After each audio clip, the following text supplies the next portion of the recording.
Você está no canal Orações e Fé. Estamos felizes em compartilhar contigo mais esta linda mensagem. Às vezes isso acontece. Em nome do amor, a gente rouba o outro para nós, né? Ou então, em nome do amor, eu me permito ser roubado pelo outro. Eu abro mão de ser quem eu sou, dos sonhos que eu possuo, achando que ao abrir mão, eu estou correspondendo ao amor que o outro diz ter por mim. É claro que todo amor comporta renúncia, sacrifício. Mas essa renúncia não pode levar à minha identidade. Mesmo porque para eu me dar ao outro, eu preciso ser dono de mim. O livro, ele fala justamente desse conceito de pessoa a partir do conceito judaico, cristão, que é, para eu me oferecer ao outro, eu preciso ser dono de mim. Só pode dar-se ao outro aquele que se possui. Eu não posso dar aquilo que não é meu. Então, a vida, desde quando eu nasço, eu começo a tomar posse do meu eu. Eu vou identificando quem sou eu vou identificando o que eu gosto, o que eu não gosto, o que me faz bem, o que não me faz bem. A construção do eu, ela é fundamental nos primeiros anos da nossa vida, que é quando nós vamos descobrindo quem somos nós. Para que nascemos, né? Essa pergunta é tão interessante. Quando você começa a identificar as suas possibilidades, até mesmo de trabalho, o que me realiza? Tudo isso faz parte da sua subjetividade. A sua subjetividade é como se fosse o cofre onde está guardada a sua identidade. Mas há relacionamentos que nos roubam isso. Quando você estabelece um relacionamento doentio, por exemplo, quando você vai perdendo a sua pertença. Como é que você sabe que é um relacionamento doentio? Quando não existe alegria na entrega. Quando você percebe que o outro está lhe pedindo aquilo que você não poderia dar a ele, que é a sua identidade. Eu para amar você, você terá que mudar isso, aquilo, papapá, papapá, papapá. Tudo bem. Se for para mudar coisas que antes eram ruins em nós, o amor do outro nos ajuda, porque nos constrói. Vai nos mostrar aquilo que a gente tem de exagerado, aquilo que pode ser lapidado. Mas quando o amor do outro é condição, a condição para que o amor exista é que a gente abra mão de ser quem a gente é, então alguma coisa está errada. Então o outro não está me amando, o outro está me sequestrando. Veja bem, o que é a esquizofrenia? É uma patologia psíquica que precisa ser diagnosticada, medicada, onde o eu se divide. O esquizofrênico, ele costuma ter dois tipos, né? É como se estabelecessem na sua personalidade, é como se a unidade fosse quebrada. Então, a partir do momento que a esquizofrenia se estabelece, eu tenho dificuldade de ser eu tenho dificuldade de ser inteiro. Então, eu não sou especialista para poder dizer, um médico especialista em esquizofrenia poderia dar muito mais informações. Eu estou dando uma pincelada no que significa, no primeiro momento, essa esquizofrenia. É uma doença que precisa ser tratada e que muitas vezes tem a característica, né, de ser uma divisão do eu. Será que um sequestro da subjetividade poderia desenvolver uma patologia dessa? Olha, o roubo da subjetividade é uma coisa tão doída que às vezes a mente, para poder sobreviver àquele roubo, àquele sofrimento, ela se estabelece patológica, ela fica doente mesmo. O sofrimento é tão grande que aquela pessoa não consegue mais administrar de maneira saudável a perda de pertença. Você poderia estar perguntando, mas padre, como é que uma pessoa pode abrir mão de ser quem ela é? Acontece demais, minha gente, acontece toda hora. Esse livro, ele não foi escrito a partir de teoria. É claro que eu precisei estudar muito ao longo da minha vida para compreender um pouco do mistério humano, um pouco a trama dos relacionamentos. Eu sempre gostei de pessoas. E eu estudei muito lendo. Eu sempre gostei de romances, eu sempre fui um menino que lia muito desde criança. Então isso me ajudou a ter uma leitura do contexto dos bastidores dos relacionamentos, a partir daquilo que eu vi na ficção, mas que eu vi também na vida real. Como padre, eu tenho esse acesso ao sacrário da consciência das pessoas. Então eu encontro muita gente roubada de si mesmo. Gente que precisou abrir mão de ser quem é para ter o outro ao lado. Que isso acontece muito. De repente, eu amo uma pessoa, eu sou tão apegado àquela pessoa, que eu sou capaz de abrir mão dos meus sonhos para não perder aquela pessoa. Então, por exemplo, uma menina sabe que tem um relacionamento doentio com um rapaz. Aquele rapaz não faz bem a ela. Ele traz uma carga negativa para ela demais. Ele a deprime, ele a joga para baixo o tempo todo. E ela não consegue romper aquele relacionamento. Por quê? Porque ela tem medo de perder aquele rapaz. Ela tem medo de perder o pouco da satisfação que representa estar com ele. Isso é uma dependência, né? A dependência é quando você não é capaz de equacionar o tanto de prejuízo que você está tomando ao ficar ao lado daquela pessoa. Então, geralmente, tem essas dependências afetivas, partem para um autodesprezo, uma relação doentia, gera muito isso. A pessoa se despreza, ela se acha pior, e por isso ela tem tanto ciúme, por isso ela tem tanta posse. O relacionamento deixa de fazer bem, por quê? Porque vira uma espécie de neurose. Ao invés de fazer feliz, aquele relacionamento só traz aborrecimentos. Uma vigilância 24 horas, né? Como se o outro fosse um objeto a ser vigiado o tempo todo, como se ele fosse um animal que precisa de coleira. Você percebe que o relacionamento está sendo doentio pelos sintomas. Digamos que eu seja amigo do Christian e que nós temos um relacionamento doentio. A nossa amizade não passa pelos vínculos da construção, da fraternidade, da solidariedade.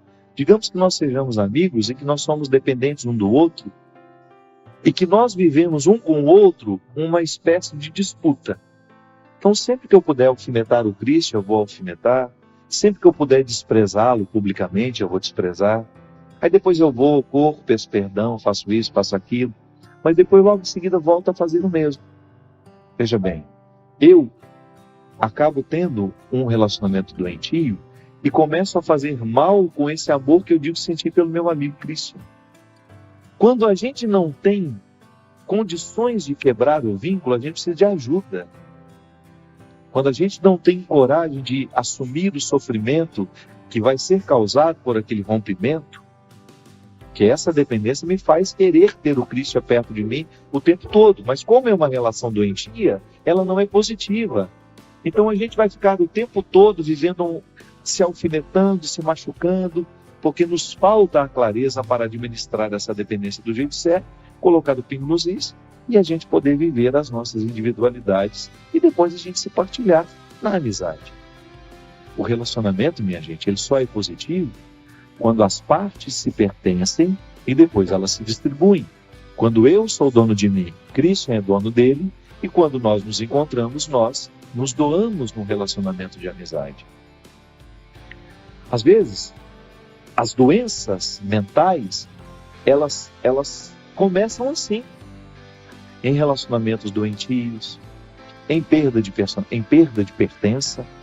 Eu deixo de me pertencer, eu vou abrindo mão de mim, abro mão um pouquinho hoje, abro mão um pouquinho amanhã, porque o outro vai me esgotando, o outro vai me sugando, e porque eu não tenho coragem de me posicionar, daqui a pouco eu perdi a capacidade de administrar.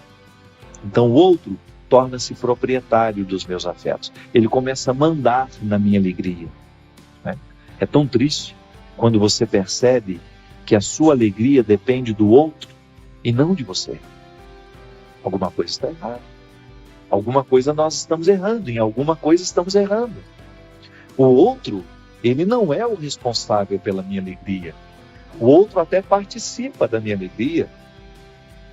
O outro até me ajuda a promover a alegria. Não sejamos hipócritas. Uma palavra ruim que vem do outro lado me machuca-me. Uma palavra motivadora do outro me ajuda também a ficar mais feliz. Mas o primeiro espaço onde essa alegria precisa ser cultivada em mim, é quando eu me ocupo de mim, quando eu gasto um tempo comigo, nos meus projetos, no meu empenho. Quando existe uma dependência, um sequestro de subjetividade, a pessoa tem dificuldade de cuidar da própria vida. Você conhece, ou talvez até já tenha experimentado isso em você. Quando você vive um relacionamento que você fica o tempo todo procurando onde está o outro, o que ele está fazendo, com o que ele foi, aonde que ele está. E você deveria estar cuidando da sua vida. Esses relacionamentos que às vezes estão doentes, eles causam um prejuízo tão grande, gente, porque às vezes uma pessoa vive um relacionamento assim, 4, 5 anos. Eu conheço namoros, experiência de namoros em que a neurose é tanta que a menina, o rapaz, eles ficam o tempo todo se monitorando. 30, 40, 50 mensagens por dia, porque tem de dar satisfação aonde está, com quem está, o que fez, e quando volta, quando o encontro deveria ser para partilhar o dia, para ficar felizes porque estão juntos, é para lavar a roupa suja, por que você não avisou, por que você foi lá, por que você não me falou. Então, o encontro que deveria ser para ser agradável, para construir aquilo que no futuro pode ser até um casamento, torna-se o espaço do cultivo das neuroses. Não pode ser assim.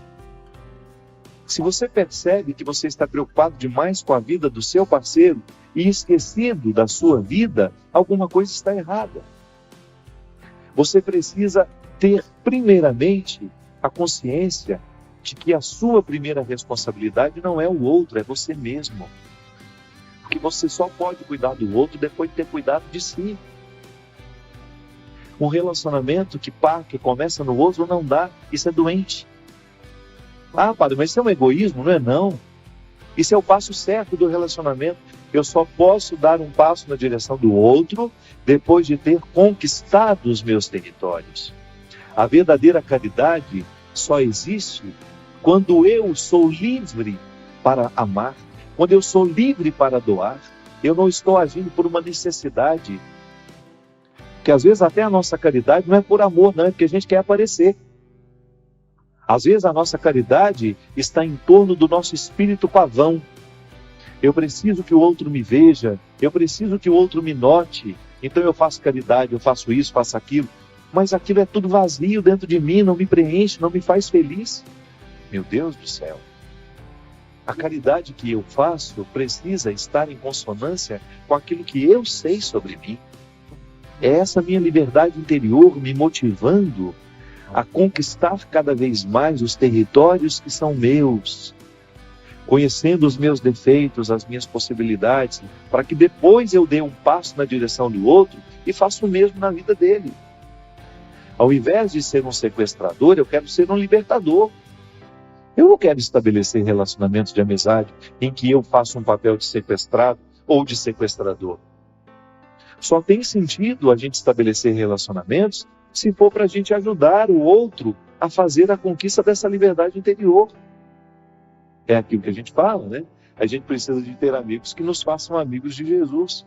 Aprendi com a minha amiga Marina Patrus, lá em Belo Horizonte. Uma frase simples. É verdade. Eu preciso ter vínculos com pessoas que vão me motivar a viver essa liberdade interior. Ah, se quiser me perder, é começar a colocar uma amarrinha aqui no meu pé. Saio fora, vou longe, vou embora. Sabe por quê? Eu levei muito tempo para compreender o processo da liberdade. Você acha que eu vou dar passos para trás na direção contrária da liberdade que Deus quer para mim? Eu não posso permitir isso. Sabe por quê? Eu estou pecando contra a minha conversão. Qual é a minha conversão? Qual é o processo que Deus quer realizar em mim? É me fazer ser livre. Se eu aceito viver um relacionamento que me aprisiona, que me poda das minhas possibilidades, que me priva de chegar ao que Deus quer de mim, esse relacionamento é diabólico. Ainda que ele pareça santinho, ainda que ele pareça bonitinho. Mãe pode fazer isso com a gente. Você quer um amor mais sagrado que de mãe? E mãe, se não cuida, sequestra sim a subjetividade do filho, quando ela impõe a ele que ela quer que ele faça isso, que ele faça aquilo. Quando ela não é capaz de compreender o outro como alguém totalmente outro. O meu filho não é uma extensão dos meus desejos. Isso é muito cruel. Eu fazer do meu filho a extensão dos meus desejos. Ah, então eu não fui pianista, o meu filho vai ser.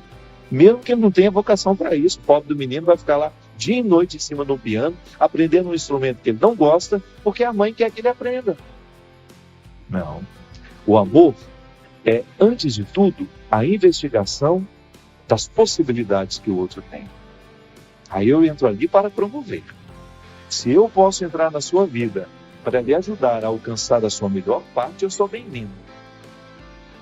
Agora, se eu entrar na sua vida para lhe privar de chegar na sua melhor parte, eu não faço nenhuma diferença. Eu posso perfeitamente ficar de fora. Se for para estabelecer um vínculo de amizade, de namoro, de casamento, que seja com alguém que esteja interessado com a sua libertação. Porque senão, cuidado, esse amor pode ser um cativeiro. Olha, eu vou te falar uma coisa. Se você não leu esse livro, por gentileza, permita-se. Algumas pessoas acham que o livro é um pouquinho complicado nas primeiras páginas. Não é não. Muitas vezes a gente precisa vencer a preguiça. Se você tiver a oportunidade de ler esse livro, leia. Porque é impressionante como a leitura desse livro desperta em nós a consciência de que nós vivemos amados. Volto a dizer.